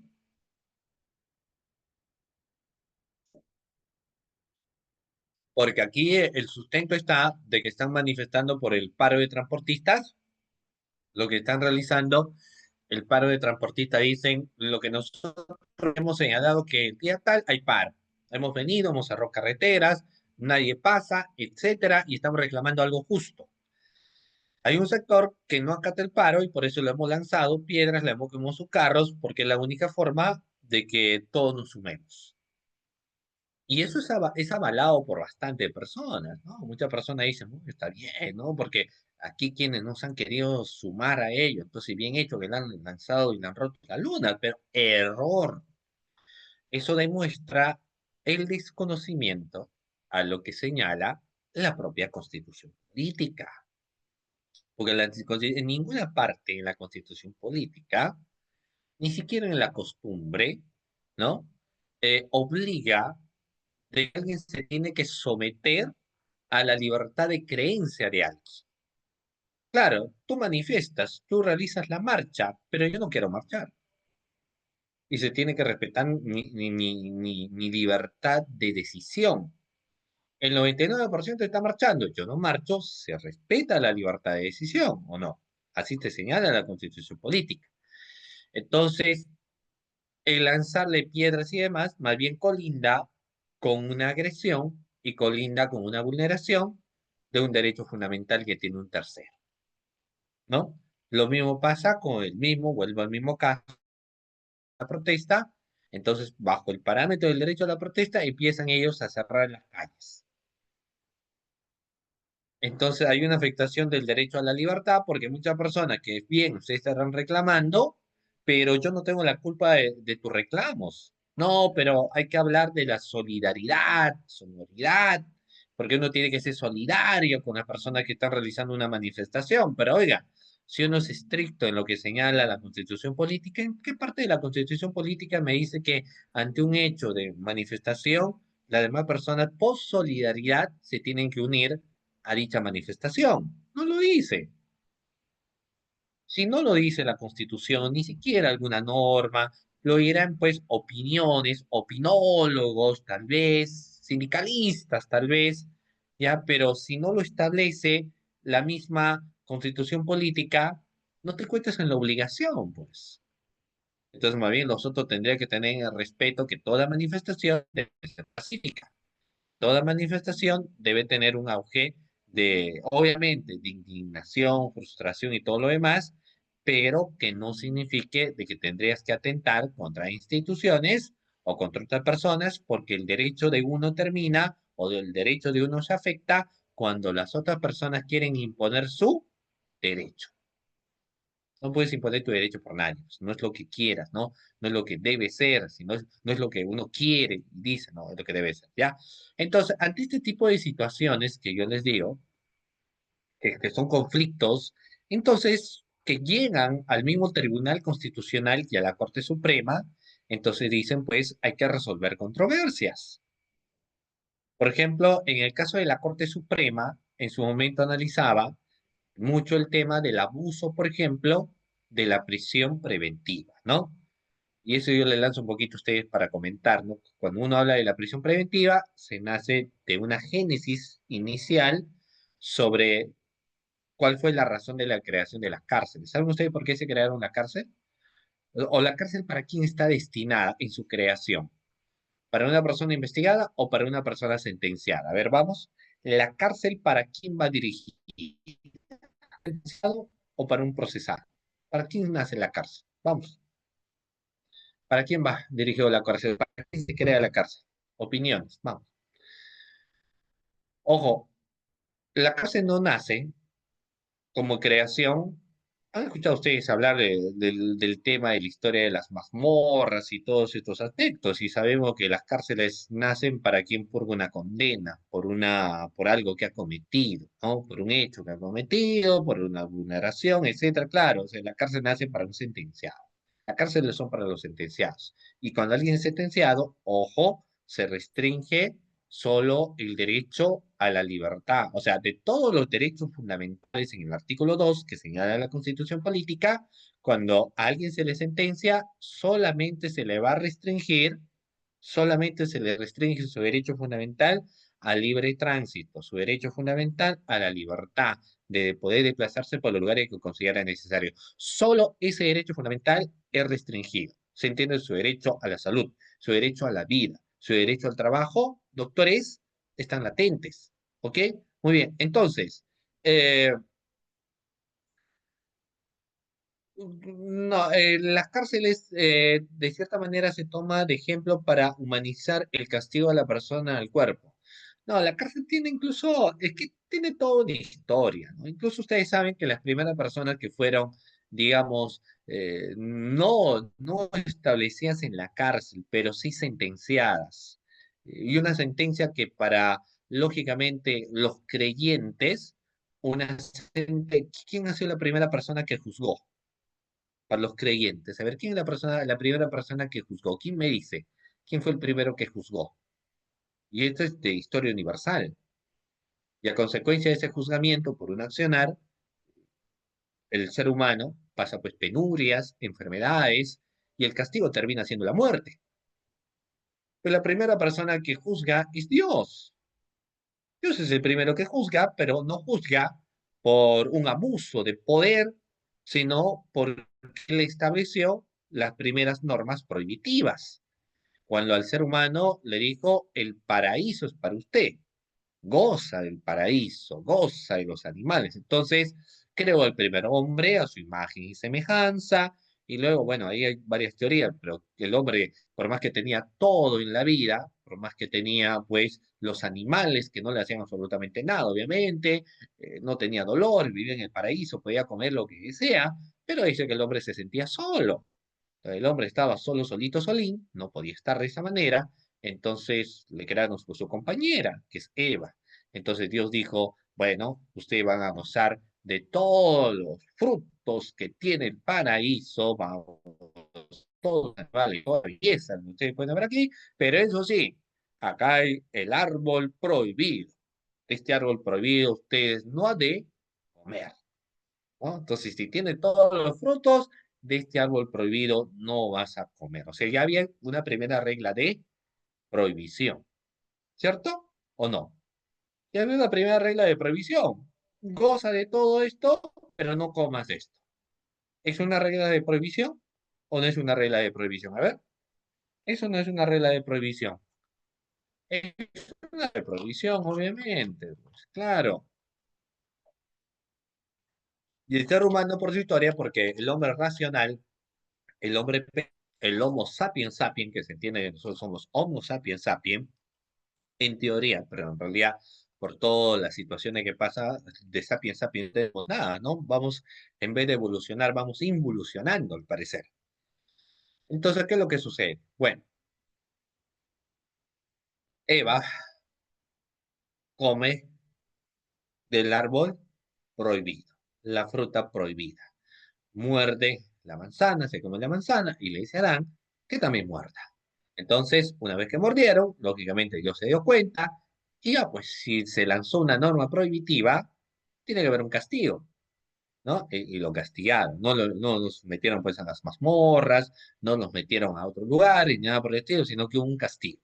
Y su castigo era tener que, bueno, ser expulsados, lógicamente, del paraíso, ¿no? Y ya nunca, y ahora todo lo conseguirán con el sudor de su frente, y así pasó. Pero no los enviaron a la cárcel, sino que, lógicamente, el castigo, o que algunos dicen, bueno, en todo caso, en la cárcel se terminaba siendo pues el planeta Tierra, pero los enviaron ahí, entonces la persona estaba ahí y toda la descendencia está día. Pero a lo largo de la historia de la humanidad, lógicamente, para mostrar castigos y demás, se crearon pues las cárceles, ¿no? Y luego las cárceles fueron dándose como una especie de castigo, lógicamente, a quien generaba cierto peligro social, quien generaba lesiones a bienes jurídicos tutelados o los ponía en peligro a los bienes jurídicos tutelados. Entonces, en esos casos se crearon las cárceles. Las cárceles tenían entonces ese origen de creación para quienes, para quienes tenían que purgar una condena. Para ellos se crea la cárcel, para quienes tienen que ser castigados. Para ellos, contra ellos se crea la cárcel. ¿Ya? Para eso están las cárceles, para ellos se crean las cárceles, para este tipo de personas. ¿Ya? Ok, pero, ¿qué es lo que sucede? Bueno, lo que sucede, estimados participantes, es que luego, pues, en el avance ya de la humanidad, de la sociedad jurídica, de las normas y las leyes, decidieron tener presos preventivos. Y ya no la cárcel solamente era para quienes tenían que ser sentenciados, sino que la cárcel también era para quienes estaban siendo procesados. Entonces, fíjense que ustedes había cambiado. Pero la creación de las cárceles para quienes eran procesados tenía lógicamente una fundamentación. Y era porque si no estaban en la cárcel, porque si bien es cierto, la cárcel nacían para quienes eran sentenciados, pero se tenía la cárcel para quienes eran procesados, porque si no se aplicaba la cárcel para ellos, podían fugarse o podrían obstaculizar. Entonces se aceptó la constitución política, lo aceptó. O sea, hubo una vez más una aceptación y una restricción al derecho a la libertad. Porque fíjense ustedes que el derecho a la libertad se entiende que solamente debe ser restringida cuando hay una sentencia de por medio. Pero ya el mismo Tribunal Constitucional, o mejor dicho, la misma Constitución Política, le daba la permisibilidad, en este caso a la Fiscalía, de poder recurrir a las medidas de coerción para asegurar fines del proceso, incluso cuando la persona no estaba siendo sentenciada, pero podría ir a la cárcel. Y uno dice, pero ¿qué es lo que buscaba la Constitución Política? Y es que la Constitución política te analiza como en una balanza. Existen los derechos individuales y existen los derechos colectivos. Existen los derechos de la ciudadanía. Existe el derecho o a acceder a una justicia, a una invitación de justicia, ¿no? Justa, valga la redundancia. Entonces tenemos todo esto, ¿ok? Cuando eso sucede, cuando esa situación se da, doctores, ojo con lo que les digo, entonces la misma Constitución política establece que puede haber restricciones de tu derecho fundamental, así tú estés siendo recién procesado. Así usted esté siendo recién procesado. ¿Qué te parece? Ah, ok, perfecto. No hay ningún problema. ¿Qué sucede? Bueno, lo que luego de ello sucede es algo que a continuación les voy a comentar. Lo que luego pasa o lo que luego sucede en este plano es que se discutía mucho del abuso de la prisión preventiva. Y se decía que a nivel de las cárceles se tenían prisiones preventivas, más presos preventivos que sentenciados. Y eso generaba un problema porque luego se dijo, ¿y dónde está lo que viene a ser la regla y la excepción, ¿no? Se entiende que las cárceles están para los sentenciados y que los procesados deben estar libres, pero pareciera que se da todo a la inversa y que hay pocos sentenciados y que los procesados hay en una gran cantidad. Entonces se iba generando esta situación y se decía qué es lo que está pasando. Como había toda una discusión social, lógicamente se llevó a cabo, pues ahí las reuniones se establecieron a través de lo que es la Corte Suprema, un pleno jurisprudencial, una sentencia plenaria.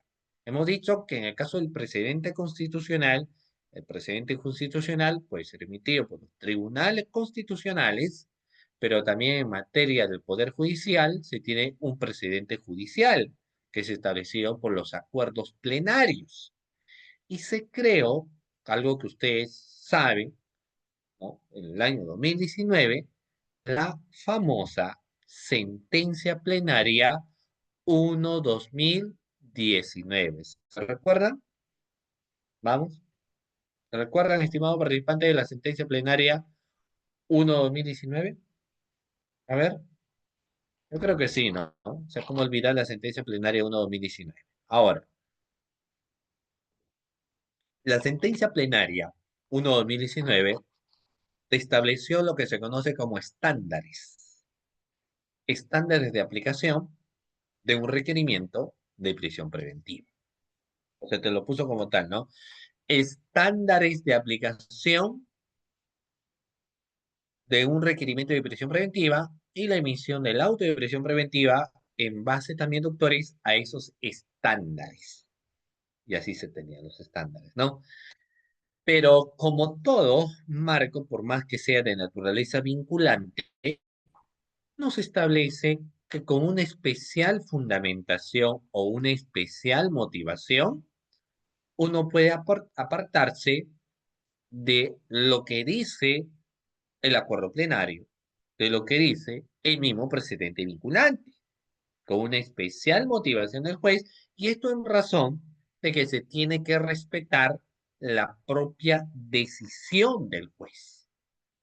Pero eso sí, no por nada tenemos pues un precedente constitucional. El precedente constitucional te dice resolvamos casos de esta manera en casos similares. Que resolver estos casos de esta forma en situaciones similares, pero te deja abierta, lógicamente, la posibilidad de que con una especial motivación o fundamentación tú puedes separarte de la decisión. Tú puedes decir, ok, todo lo que tú quieras, pero me separo de la decisión, ¿no? Me separo de la decisión. Y eso genera, pues, doctores, una serie de marcos situacionales, ¿ya? ¿Ok? Que como les digo, pues de una u otra manera guardan mucha fundamentación. Entonces, terminando este contexto, ustedes se darán cuenta que por más que se tiene dicho acuerdo plenario uno o sentencia plenaria 1-2019, muchas personas no le hacen caso. Incluso hay burlas, porque por ahí San Martín Castro lanza la sospecha fuerte y todos, ja, ja, ja, ¿cómo vas a lanzar la sospecha fuerte? Porque, ¿qué entiendes? ¿Qué interpretas? Y a manera jocosa y de burla, algunos establecen que luego va a salir la sospecha ultra mega fuerte, la sospecha fuerte elevada a la mil, a la enésima potencia, ¿no? Y así, la sospecha duplicada por 1 millón de sospechas, y final termina siendo su sospecha al fin y al cabo. Y todo lo demás es porque le quiere dar un plano de interpretación a lo que él considera como es, ¿no? Porque no hay un estándar, si sospecha, sospecha, que es el grado ínfimo de algo. Pero entonces se darán cuenta que por más que exista una sentencia plenaria como la 119, muchos se apartan de la sentencia. En pocas palabras, por más que tienes una magnitud de bombos y platillos, no todos hacen caso a lo que se encuentra ahí, ¿no? Entonces, ahí tenemos pues en el marco de decisiones, ¿ya? Bueno, voy a compartir acá otras PPTs que también guardan mucha relación con lo que hemos estado señalando, ¿ya? Yo les estaba comentando, entonces hemos visto para la resolución en todo caso de alguna controversia. Vamos a ver. Eh,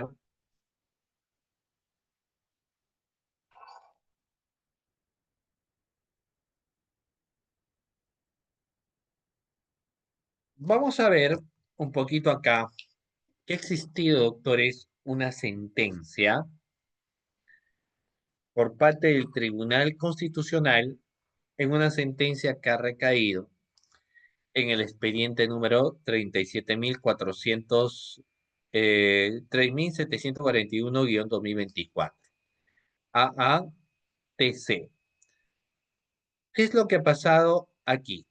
Bueno, que ha sido referido al caso Ramón Hernando Salazar y Arleque, sostiene que, muy bien, el presidente es de esta forma una herramienta no solo para dotar de mayor procedibilidad a la justicia constitucional, sino también para optimizar, ¿no? Lo que son en este caso, pues, los derechos fundamentales, ¿ya?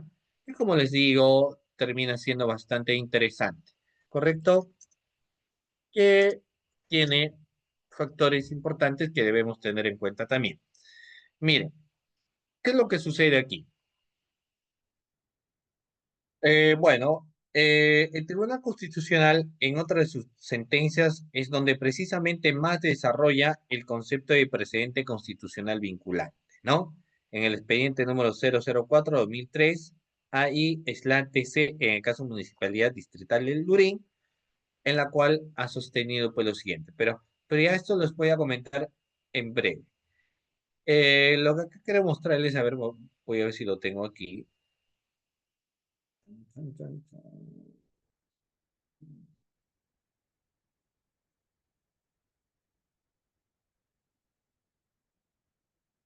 Ujú.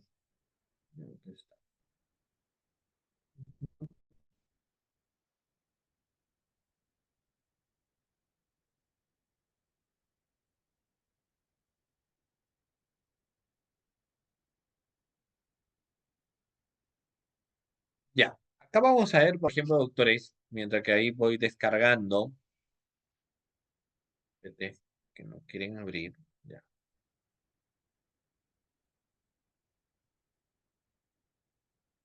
¿Qué es lo que va a pasar acá? Miren, vamos a ver aquí algo bastante interesante respecto a lo que ha emitido el Tribunal Constitucional, pero en razón de lo que se va a entender por algunos aspectos relacionados, doctores, a lo que es los precedentes vinculantes. Miren, lo vamos a ver a continuación. Ojo, ¿ah? Vamos a ver, el presidente constitucional vinculante, existe pues acá un expediente que es la 0024-2003 AITC, en el caso Municipalidad Distrital de Durín, a quien ha sostenido, entre otras cosas, lo siguiente. El presidente constitucional vinculante nos dice que es aquella regla jurídica expuesta en un caso en particular. Ya, reitero nuevamente, es una regla jurídica es pues en un caso particular y concreto que el Tribunal Constitucional decide establecer como regla general, ¿ya? Lo establece, sí, como regla general, ¿no? Entonces, ¿qué nos señala? Bueno, nos señala básicamente algunos aspectos que debemos tener en cuenta. Por ejemplo, ¿qué nos dice? Nos dice algo bastante interesante en este aspecto, estimados participantes, ¿de acuerdo? Que guarda relación entonces a algo vital. Fundamentalmente me dice, ¿no? Lo siguiente, del mismo modo, el Tribunal Constitucional en otra, muy bien, vamos a ver, el presidente constitucional vinculante es aquella regla jurídica expuesta en un caso particular y concreto que el Tribunal Constitucional decide establecer como regla general, ¿ya? Y que por ende deviene en parámetro normativo para la resolución de futuros procesos, digamos, de naturaleza homóloga. El presidente constitucional tiene por su condición de tales efectos similares a una ley, es decir, la regla general externalizada como precedente a partir de un caso concreto se convierte en una regla perceptiva común que alcanza a todos los justiciables, que es oponible frente a los poderes públicos, me dice, ¿ya? Muy bien. En puridad, la fijación de un precedente constitucional significa que ante la existencia de una sentencia con unos específicos fundamentos o argumentos y una decisión en un determinado sentido, será obligado para resolver los futuros casos semejantes según los términos de dicha sentencia. ¿De acuerdo? Muy bien. Cuando se evidencia que los operadores jurisdiccionales o administrativos vienen resolviendo con distintas concepciones o interpretaciones sobre una determinada figura jurídica o frente a una modalidad de tipo de casos, es decir, cuando se acredita la existencia de precedentes conflictivos o contradictorios. ¿De acuerdo? Muy bien. Cuando se evidencia que los operadores jurisdiccionales o administrativos vienen resolviendo en base a una interpretación errónea de una norma del bloque de constitucionalidad, lo cual a su vez genera una indebida aplicación de la misma. Cuando se evidencia la existencia de un vacío normativo, que también nos habla, ¿de acuerdo? Y que termina siendo importante, muy bien, entonces nos dice pues, cuando se evidencia la existencia de un vacío normativo, ok, punto número uno, o cuando se evidencia la existencia de una norma carente de interpretación jurisdiccional en sentido lato aplicable en un caso concreto y donde caben varias posibilidades interpretativas, ¿de acuerdo? O cuando se evidencia, pues, doctores, la necesidad de cambiar el precedente vinculante también. ¿Ok? Que son obviamente naturalezas importantes que hay que tener en cuenta, ¿ya? Conclusión. De esta manera, el precedente constitucional vinculante se constituye un elemento importante de la justicia constitucional, pues dota al sistema de los justiciables y predictibilidad y seguridad jurídica. Muy bien. Entonces, vamos a ver. Aquí nos va a permitir entonces analizar eso, ¿no? Del mismo modo, el presente constitucional vinculante es un elemento proporcionado por el sistema jurídico del common law y que al ser integrado al sistema civil law viene contribuyendo al sistema de justicia constitucional. ¿Ok? Justicia constitucional. ¿Ok? Muy bien. Acá tenemos algunos factores importantes que guardan relación a lo siguiente. Muy bien, el Estado legal al Estado constitucional de derecho. ¿Qué se entiende sobre este parámetro que vamos a hablar a continuación? Miren, nos dice lo siguiente. El antiguo régimen y sus tribunales, ausencia de motivación judicial. Lo que hace un momento, básicamente también hablábamos con cada uno de ustedes, ¿no? O sea, cómo es que estos parámetros, eh, vamos a ver, guardan mucho aspecto, vamos a ver, en lo que le voy a señalar, ¿no? El Estado legal, el Estado constitucional de derecho. Entonces, la resolución francesa, ley revolucionaria sobre la organización judicial. Entonces vamos a ver algo bastante interesante en este sentido, ¿ya? Vamos a ver. El artículo 10 me dice que los tribunales judiciales no podrán tomar parte directa o indirectamente, de acuerdo, en el ejercicio del poder legislativo. Y bueno, vamos a ver acá algunas cuestiones seguramente. Entonces, no pueden tomar parte directa o indirectamente en el ejercicio del poder legislativo, ni impedir o suspender la ejecución de los decretos del cuerpo legislativo, también doctores.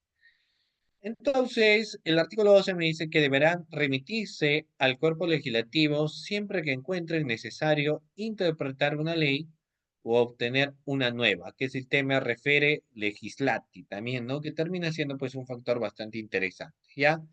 Acá tengo otro aspecto en el Estado legal del Estado Constitucional de Derecho. Hay una sesión de la Asamblea Nacional Francesa el 18 de noviembre de 1970, donde también se ha establecido algunas cuestiones como lo que ha interpretado, pues en su momento, por ejemplo, digamos, Robespierre, ¿no? En la cual él dice, pues, que el término jurisprudencia debe borrarse de nuestra lengua.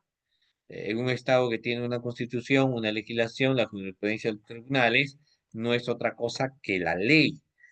Ahora, esa posición, pues, doctores, ¿qué les digo? Termina siendo también bastante interesante, no controversial, lógicamente, y nada por el estilo, pero sí denota de ser un factor bastante interesante que por lo menos nos va dando hincapié de alguna serie de conocimientos, por lo menos de categorías iniciales que se puede tener en cuenta, ¿no?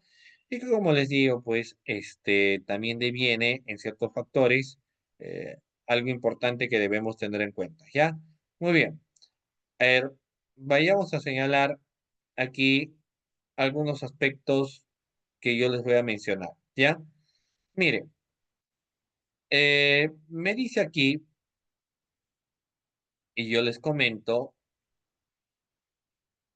Entonces, Robespierre, cuando dice que el término jurisprudencia debe borrarse de nuestra lengua, es una afirmación, pues, doctores, que denota un disgusto por parte del autor en el sentido de que bajo la concepción o análisis que él tiene, te viene a ser, pues, doctores, innecesario, tal vez el marco de ciertas creaciones en los tópicos de lo que viene a ser estas situaciones jurisprudenciales, ¿no? Y que terminan siendo importantes también. Entonces, Robespierre me dice que el término jurisprudencia debe borrarse de nuestra lengua en un Estado que tiene una constitución, una legislación, la jurisprudencia de los tribunales no es otra cosa, doctores, que la ley.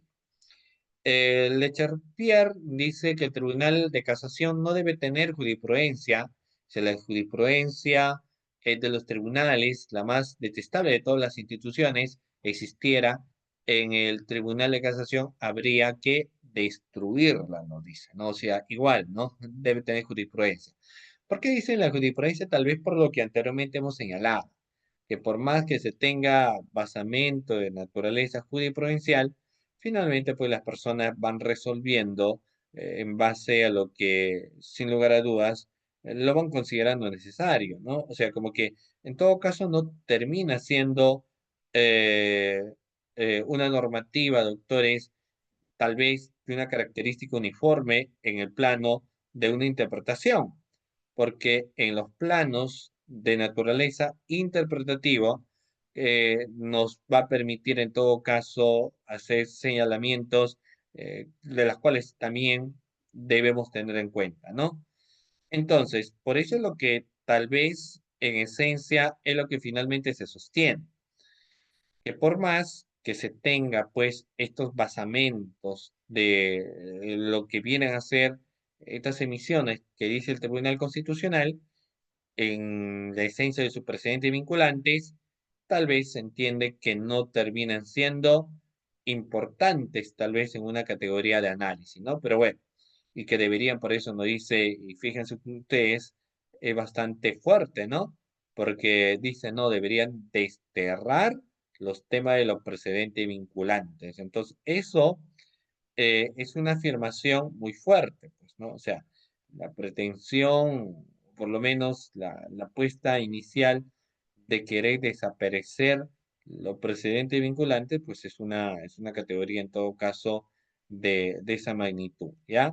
Bueno, sigamos. Siguiente PPT.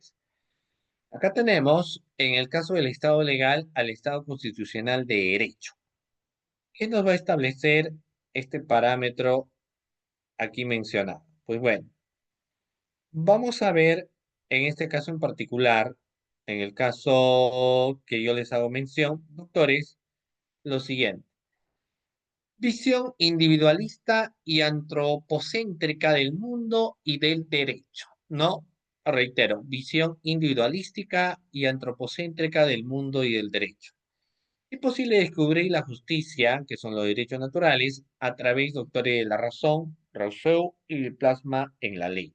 Tenemos la teoría de la representación, se instituyen los principales de soberanía parlamentaria y supremacía legal, y tenemos el fenómeno también de la codificación, ¿no? Bueno, que son algunos en los parámetros históricos que se han dado.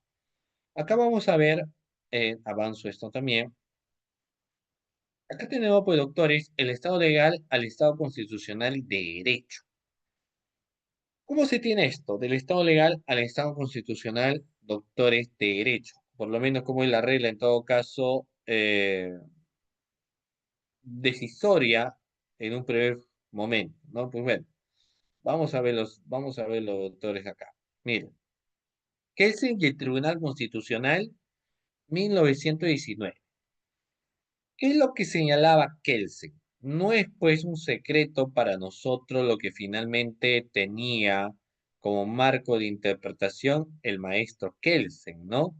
O sea, siempre Kelsen ha señalado a la Constitución política y le ha dado, en todo caso, el sitial que muchos consideran que es el sitial que le corresponde, porque ¿qué es lo que puso él? Bueno, él ponía siempre ¿se recuerdan ustedes obviamente de la pirámide kelsiana, ¿no?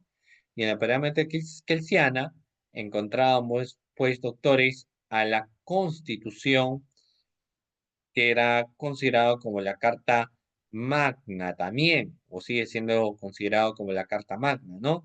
La ley de leyes. Ahí tenemos el plano, doctores, de la Constitución política. Entonces, vemos aquí lógicamente a la pirámide kelsiana, que es la ley de leyes, que es el marco constitucional, y tenemos pues algunos conceptos jurídicos indeterminados, tenemos el peligro de que no alcance un poder insoportable, constituye un positivo de axiológica también interpretación constitucional. Hankelsen nos habla del derecho como regulación del ejercicio válido de la fuerza, pues boca muda que pronuncia las palabras de la ley, Tribunal Constitucional fuera del Poder Judicial. Lo que nos dice es que finalmente el que resuelve cualquier controversia o litis, sí es el conocimiento de nosotros también, ¿no? Pero quien resuelve cualquier controversia o cualquier existencia de una litis, lógicamente, doctores, vienen a ser los jueces. Entonces, los jueces hablan a través de las resoluciones, que es la forma en la cual en todo caso tienen que hablar, ¿no? A través de las resoluciones. Y es a través, precisamente, el marco de la resolución es la toma de una serie de decisiones. Luego se tiene la inexistencia de la creación judicial del derecho, reconocimiento del legislador como el primer poder del Estado, que cita Constitución en un sentido jurídico ya formal, ¿no? Y luego existía pues aquella pugna o categorías en todo caso interpretativas de separación entre el derecho y la moral.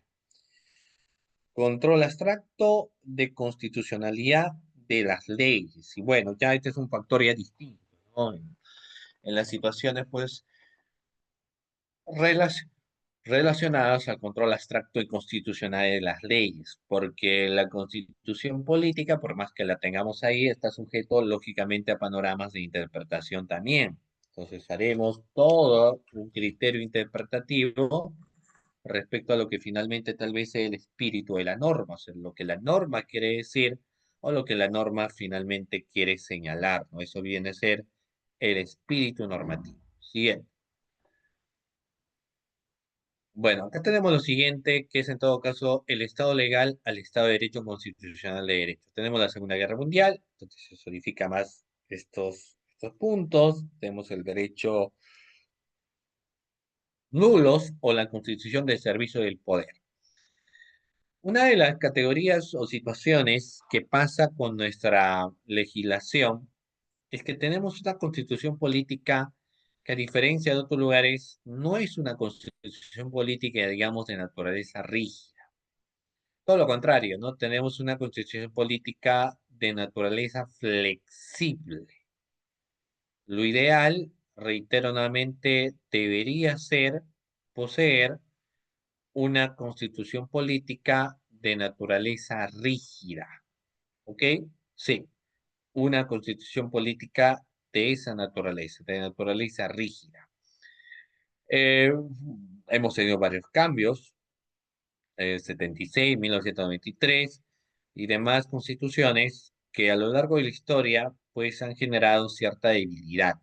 Pero lo cierto es también que no es que el cambio de la constitución necesariamente, doctores, genera retroceso, ¿ya?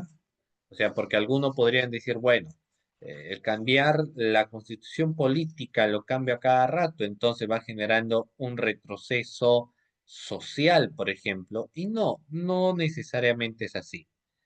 No necesariamente es así porque vamos a encontrar ciertos cimientos en donde, por supuesto que sí, el bagaje constitucional nos va a permitir pues analizar también algunos factores importantes que devienen, ¿no? En tener naturaleza de esta magnitud. Y las naturalezas de esta magnitud pues devienen ya a ser en otros factores divergentes, distantes, que lógicamente no tienen una magnitud en todo caso en naturaleza de atribución, ¿ya? Entonces, bueno, vamos teniendo eso, ¿no? La Segunda Guerra Mundial, tenemos los derechos nulos, la constitución al servicio del poder, y también puede establecerse algunos factores, digamos, de criterios en todo caso de razonabilidad, ¿ya? Y los criterios de razonabilidad devienen, pues, en ser en factores también importantes, que como les digo, siempre hay que tener en cuenta, ¿ya?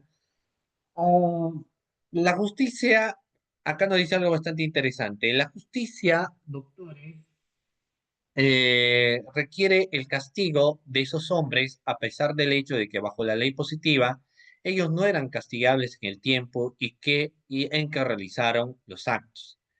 En el caso de los dos postulados de justicia estén en conflicto, el superior prevalece y castiga aquello que son moralmente responsables, los criterios en la Segunda Guerra Mundial, por ejemplo, que deben seguramente ser considerados más importantes de cumplir con la regla bastante relativa contra las leyes post facto, ¿no? Kelsen, Wiltek, ya, este es bueno, es en inglés. Acá tenemos el derecho constitucional del Estado constitucional de derecho. Constitucional se encuentra al panorama relacionado, doctores, de lo que viene a ser, por ejemplo, dignidad humana, ¿ya?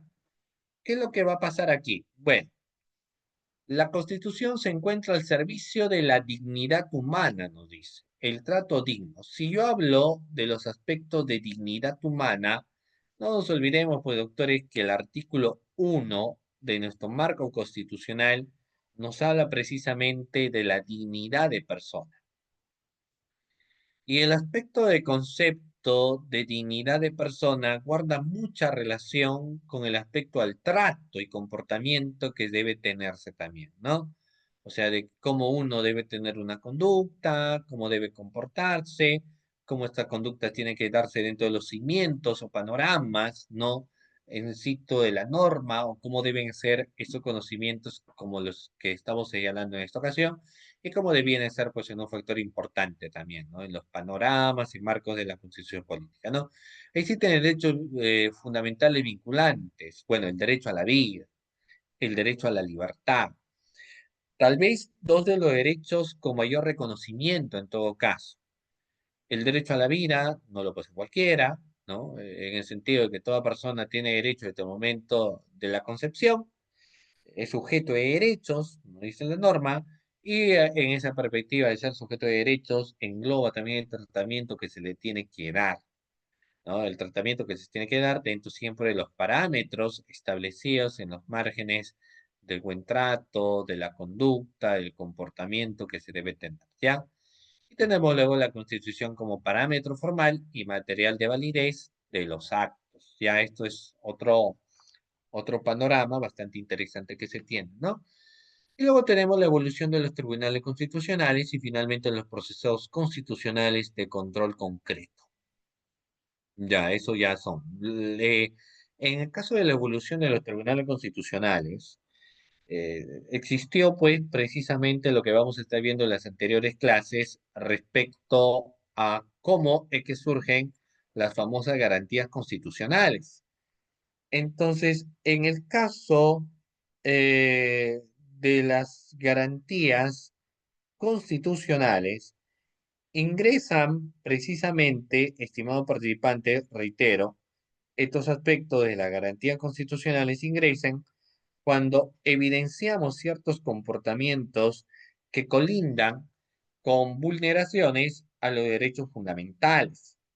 El derecho a la libertad, por ejemplo, si es sometido a una circunstancia de abuso del poder, entonces, si es sometido, doctores, a los aspectos de abuso del poder, tendremos pues que hablar de la figura, por ejemplo, de lo que viene a ser el habeas corpus.